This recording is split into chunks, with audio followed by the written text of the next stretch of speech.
Hi Leute, hier ist der Renton. Hier ist der Kai. Und wir spielen Resident Evil 1 weiter, was wir im letzten Part nicht erklärt haben. Und zwar gibt es hier die Safe Rooms mit den Truhen. Und wir legen jetzt mal ein bisschen was in die Truhe ab. Und die Truhen könnt ihr überall in jedem Safe Room, wo ihr so eine Truhe findet, könnt ihr die wieder erreichen. Wir behalten den Mansion Key und wir behalten den Small Key, oder? Genau. Genau. Und jetzt... Hast du die Magazine eingepackt? Ja, die 2 Magazine sind dabei. Gut. Well, what should I do now? If you go out to search for the other members, how about letting me come with you? Gut, ihr habt die Möglichkeit, die Rebecca mitzunehmen oder nicht. Und je nachdem entscheidet sich auch, ob sie überlebt oder nicht und ob ihr das gute Ende kriegt oder nicht, ne? So war es. Genau. Das Ziel ist ja quasi, das ganze Team lebend Yes, sir. I'll aus do dieser my Menschen best. rauszubekommen. I Genau, have to und prepare im something. Abspann gibt es eine Would Szene, you wo like sie to alle im go Helikopter ahead? sitzen und je nachdem seht ihr die Leute da drin sitzen oder es wird einfach übersprungen, ne? Ja, ist dann halt gecuttet. Den Raum hier, die Zombies überspringen war es, ne? Mhm. Gut. Perfekt, hier kommen wir erst später rein. Und im nächsten Raum müssen wir die Zombies sogar killen, weil wir anders nicht vorankommen, gescheit. Ja. Gespenst, die liegen. Weil ich schon ganz lustig finde, so Rebecca zu sagen, sie soll ja quasi so die Jungfrau sein, also quasi das Küken. Ist irgendwie laut Storyline im ersten Teil erst 16, 17 Jahre alt und schon voll ausgebildete Ärztin, Rettungssanitäterin.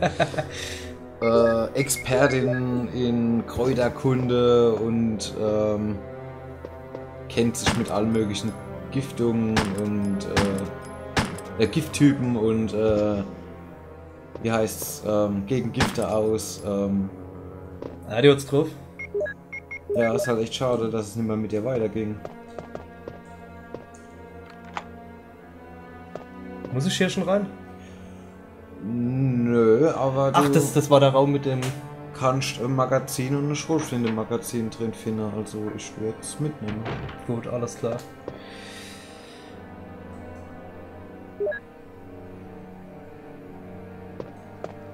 Also, was ihr hier habt, ist ein Tagebuch, in dem drin steht, wie einer infiziert wird. Ja, lest doch einfach mal. Das lesen wir gleich. Was machen wir den Blatt? Der ist nämlich nicht damit einverstanden, dass man an seine private Dokumente draufgehen.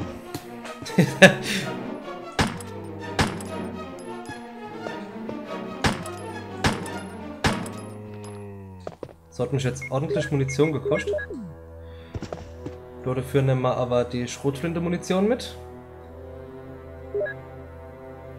Und schauen mal kurz ins Tagebuch. Ich lasse das jetzt einfach mal so stehen, dass ihr das dann pausieren und lesen könnt. Oder andernfalls.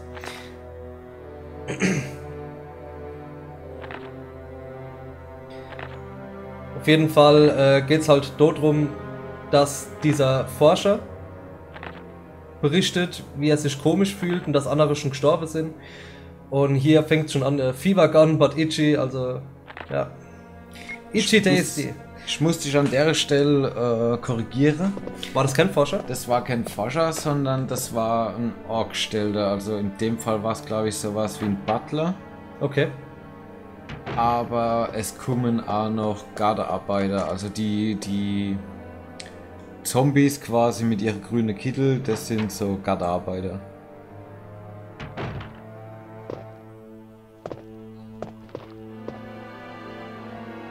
Gut, hier gehen wir durch.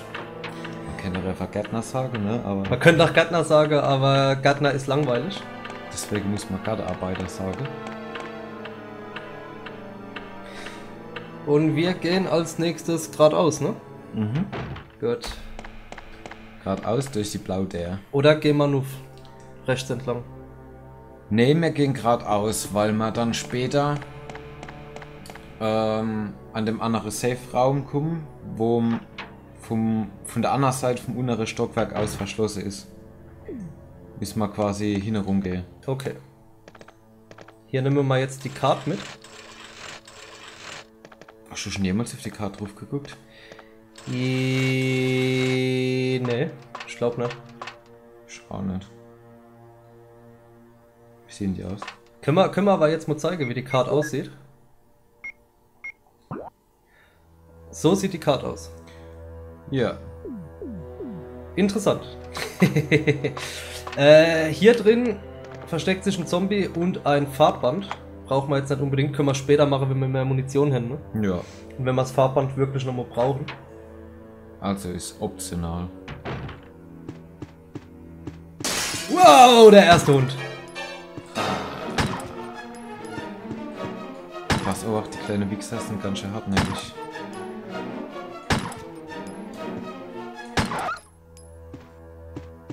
Alles klar, vorhin haben wir gedacht, dass ich hier... Ach, in welche Richtung hast du es geschoben, Karte? Nach unten. Schieß mal nach oben. Wir wissen, dass sich hinter den Schränk irgendwo Munition versteckt. Hier nicht. Dann müsste es im zweiten sein.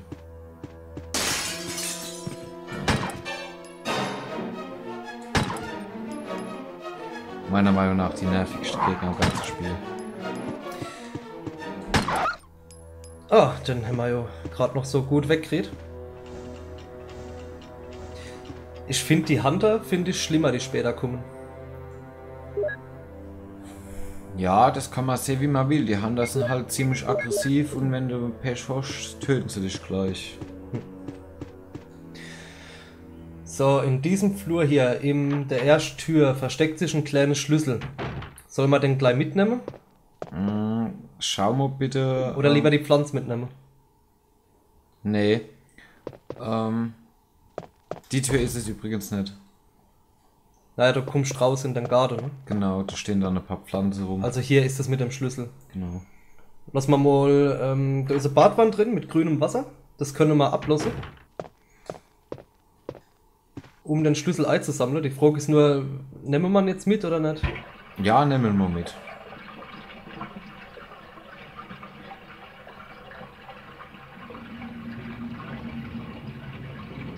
Zumal wir sowieso ein paar Räume weiter noch diesen Safe Room haben. Da können wir uns ja dann wieder orientieren, was wir in der Kiste lassen und mitnehmen. Stimmt, ja. Was halt eingesammelt ist, ist eingesammelt. Weil zum Beispiel in den Raum musst du jetzt nie wieder rein. Was auch interessant ist, ihr habt ja die Möglichkeit mit Jill oder Chris zu spielen. Chris kann 2 Gegenstände weniger mitnehmen. In die Tür gehen wir später rein. Er kann mehr einstecken. Ja. Also mehr aushalten. So an sich einstecken kann er nicht mehr. Nee. Der hat halt nicht so ein schickes Handtäschchen wie die Jill.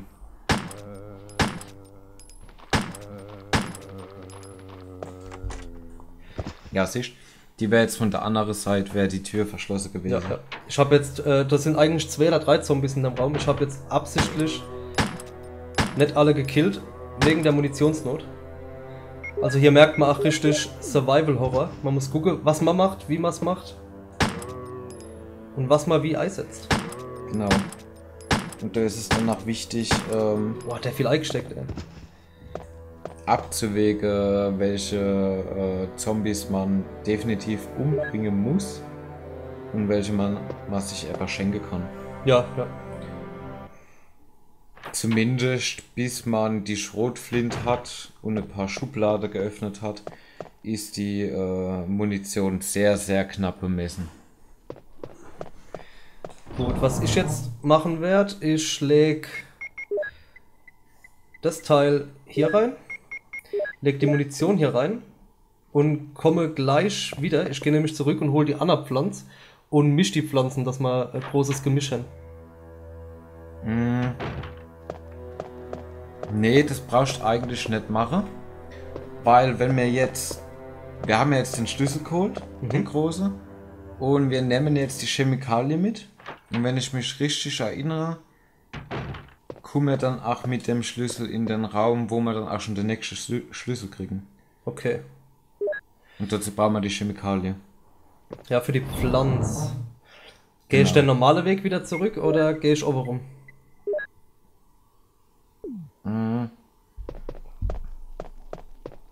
Oben rum. Aber warum kommst du, glaube ich, nicht hier? Nee, wir haben ja jetzt die Tür geöffnet und jetzt gehen wir einfach wieder zurück in die Anfangshalle. Und dort gehen wir dann links rum. Gut. Lass mich gerade mal überlegen. Ich glaube, ich nehme die Pflanze doch mit und mische sie dann. Bevor wir später sterben. Da steht ja noch die Pflanze vom Rückweg, oder? Annie, ja. Aber wenn man sie mischt, haben wir mehr Health. Allerdings in dem Raum, wo die Pflanze ist, da stehen noch 2 rote Pflanzen, wenn ich mich richtig erinnere. Okay, stimmt. Und noch 2 grüne, also die kannst du dann auch mischen. Weil Rot und Grün gibt volle Energie. Man kann dann halt auch 2 oder 3 grüne zusammenmischen, die nochmal volle Energie geben, aber das ist halt einfach sparsamer, wenn man Rot und Grün mischt. Ja, ja. Später gibt es dann auch noch blaue, die sind dann um Vergiftungen zu heilen. Gibt es aber, glaube ich, auch nur 3 oder 4. Also man kommt jetzt auch nicht auf dem ersten Teil an Stelle, wo man... Also die hier auch nicht mitnehmen, ne? Nö, würde ich auch noch stehen lassen. Gut. Ist auch ein bisschen wichtig, manche Sachen einfach liegen zu lassen, weil man kommt halt einfach später nochmal in die Räume und dann kommen dann auch noch stärkere Gegner wie Hunters oder was. Und ist es dann sinnvoll, sich ein bisschen was aufzusparen. Ich bin gerade am Überlegen, ob hier nicht irgendwie 2 Magazine waren, wenn ich sie nur in die andere Richtung schiebe. Hatte ich auch in Erinnerung. Aber...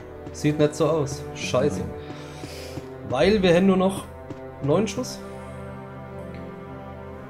Ja gut, ich bin zuversichtlich, das schaffen wir. Das schaffen wir mal. Locker. Bleib stehen, oder? Ja, genau. Ohne Durchgang.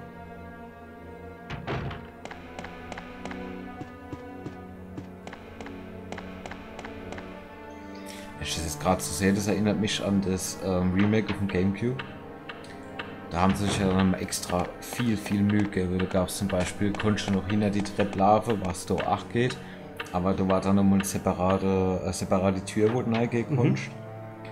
Und wenn die Treppe hoch bist, auf dieses Zwischenstockwerk, war da nochmal so ein Bild an der Wand, das eine geheime Tür war, die dich auf so einen Friedhof gebracht hat.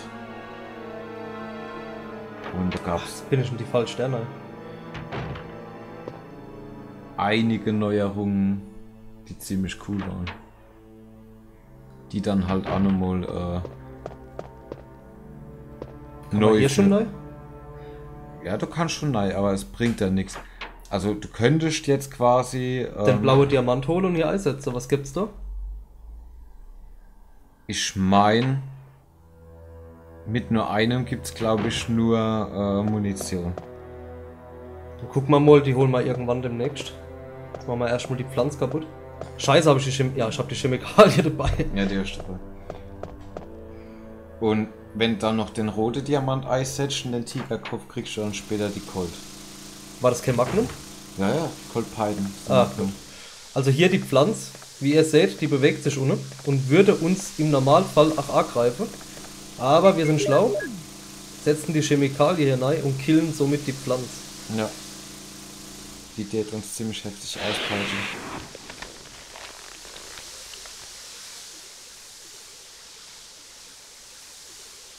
Siehst du, das sind die Pflanzen. Da hast du jetzt 4 grüne Pflanzen und 2 rote.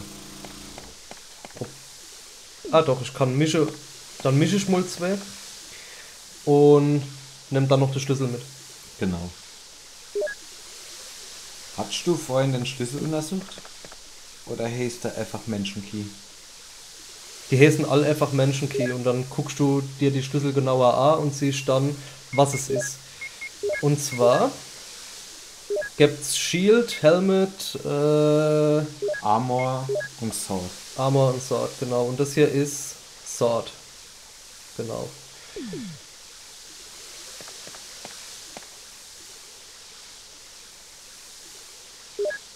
Ich finde es einfach faszinierend, dass wir das Spiel vorneweg 15 Jahre nicht mehr gespielt haben. Ja. Und eigentlich auch gar nichts mehr wissen oder das glauben und dann beim Spielen fällt einem doch wieder das eine oder andere ein. Wir haben das einfach zu oft gespielt gehabt. Ja, ey, wir haben das gespielt wie Idioten. Wir haben das echt ohne Ende gespielt. Wo gehe ich denn jetzt hier in der andere Safe Room? Ja, du gehst jetzt erstmal durch die Tür. Weil ich muss ja dann deine 3 Zombies Und ausweichen. da ist gleich jetzt links wieder eine Tür. Und da ist, wenn ich mich richtig erinnere, die Kaputt-Schrotflinte drin. Ah ja.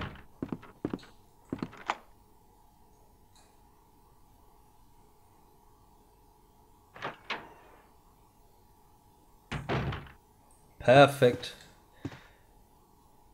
Ha. Ha. Klick erstmal Nein. Weil die Munition könnte man schon sehr gut gebrauchen. Und hier hinten ist ja nochmal... Ah. Yep. Ah, scheiße, da ist die Munition drin. So, ich nehme die jetzt einfach mal mit. Nimm dann die kaputt Schrotflinte mit.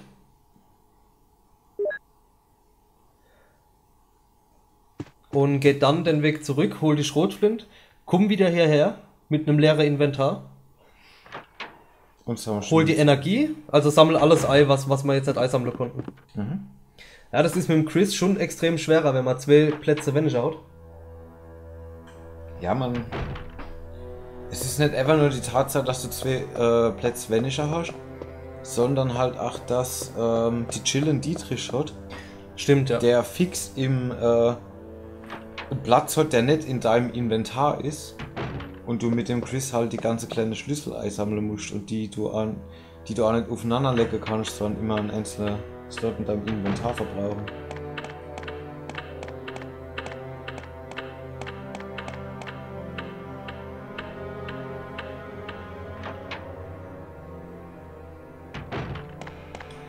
Alles klar, dann wieder zurück. Ah, ich bin schon im Kopf, bin ich schon 10 Schritt weiter, wie wir was wo machen. Ja, es gibt halt einfach.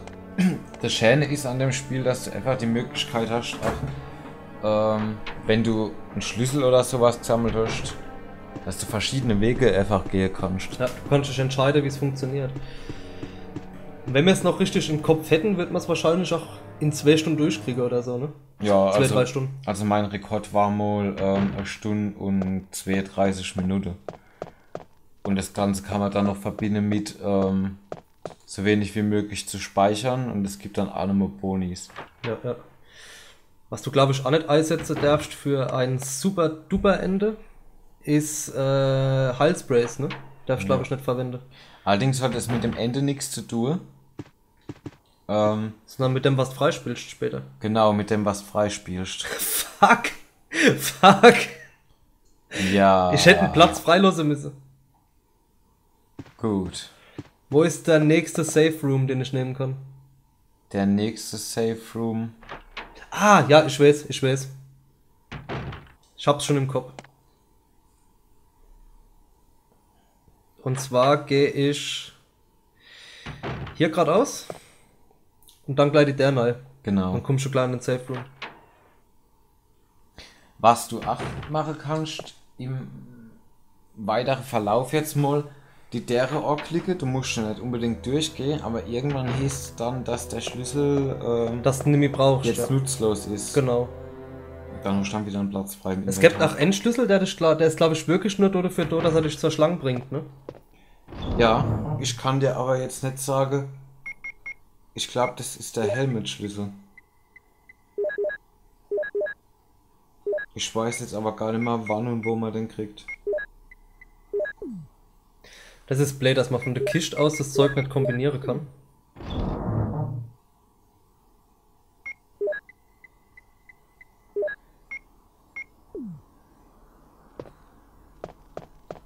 Müssen wir später dran denken, dass wir die kleinen Schlüssel wieder aus der Kiste immer mitnehmen. Da man ja damit diese Schublade öffnen kann, wo dann meistens Heilung oder Schrotflinte Munition drin versteckt ist. Ja, ja, ja.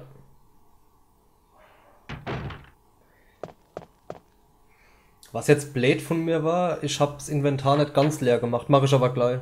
Mache ich das Inventar größtenteils leer, dass wir die Items mitnehmen können. Ich lege auch die 2 große Schlüssel weg und werde von dem Safe Room, wo wir eben waren, zum anderen rüber dockle. Hauptsache Platz gespart. Und wir könnten, theoretisch könnte man das Farbband mitnehmen. Vielleicht liegt da ja noch ein bisschen Munition. Das weiß ich nämlich auch nicht mehr. Meinst du jetzt das hier in der Kommode? Ja. Okay. Alles klar, die leere Schrotflinte müsst ihr hier reinlegen, weil sonst eine Falle ausgelöst wird. Und zwar genau in diesem Raum hier. Wo wir jetzt gleich reinkommen, wenn die Tür aufgeht. Genau hier, da wird normalerweise die Decke dann runterkommen und euch zerdrücken. Und die Türen sind verschlossen, so dass ihr auch nicht einfach abhauen könnt. Ja, sind beide Türen zu? Nee, ich glaube, die Tür, die zu dem Raum mit der Schrotflinte führt, in die kann man noch rein. Aber wenn man zu lange wartet, geht es dann auch nicht mehr. Die ist dann auch zu. Und das ist auch so ein Punkt, warum das mit der Chill einfacher ist. Gutes Beispiel, da braucht man das überhaupt nicht zu machen mit der Schrotflinte. Sondern der Barry Burton kommt dann einfach und kickt die Tür ein. Genau. Nur 9 Schuss in der Pistole. Und damit geht's jetzt weiter.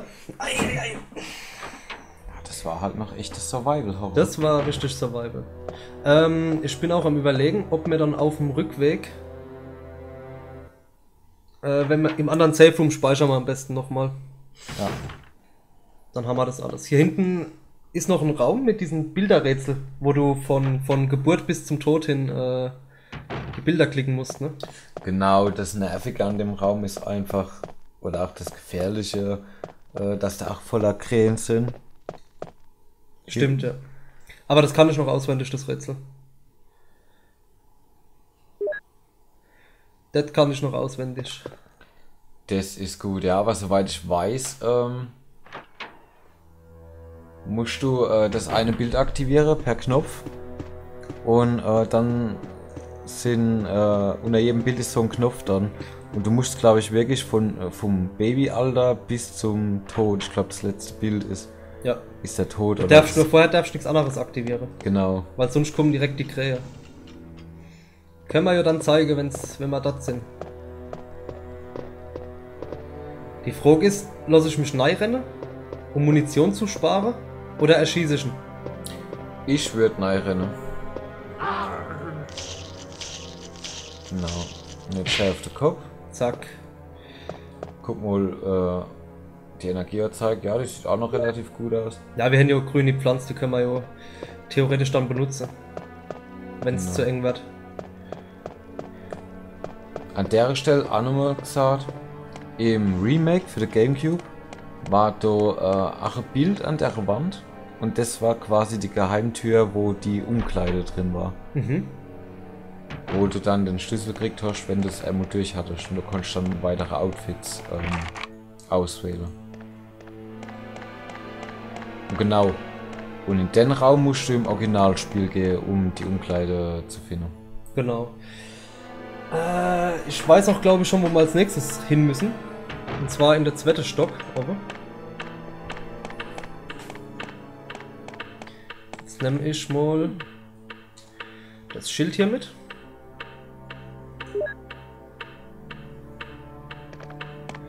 Und den Diamant.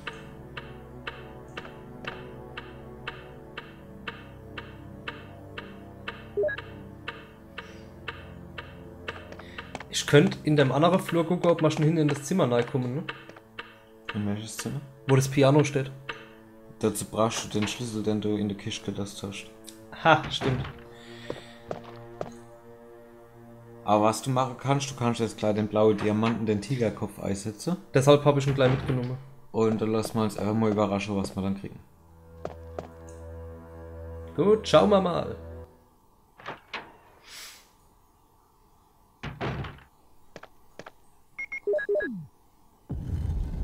Ich nehme mal Arschrotflinte Munition. Ah, wir kriegen eine Medaillon direkt. Was wir brauchen, um in der Garde zu kommen. 1 von 4. Ja. Die hatte ich wirklich völlig ausgeblendet. Ich glaube, bei der Chill kriegst du hier eine Munition. Glaube ich wirklich. Das kann sein. Ich hab's mit der Chill ehrlich gesagt gar nicht so oft durchgespielt. Soll ich gleich noch rote Pflanze mitnehmen? Zum Mischen? Kannst du machen. Oder ich stehe die einfach da als Vorratloser. Ich stehe mich jetzt heile mit dem. Und die, weil der Weg dahin ist noch ein Haufen Pflanze, wenn es eng wird. Gehst in den Raum, sind kein Gegner mehr. Die Zombies du killen oder vorbeirennen?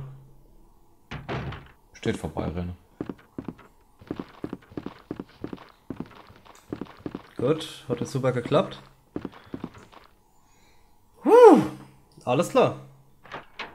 Hast du ein bisschen Nervenkitzel? Bisschen Nervenkitzel muss dabei sein. Die Spannung.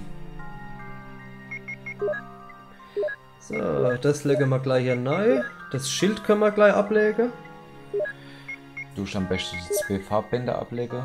Ja, ich würde jetzt nochmal speichern. Ja, deswegen die mit die 2 Farbbänder ablegen und das mit dem Ende behalten. Dann habe ich gleich wieder ein weiteres Slot frei. Ah, stimmt, ja. Ja.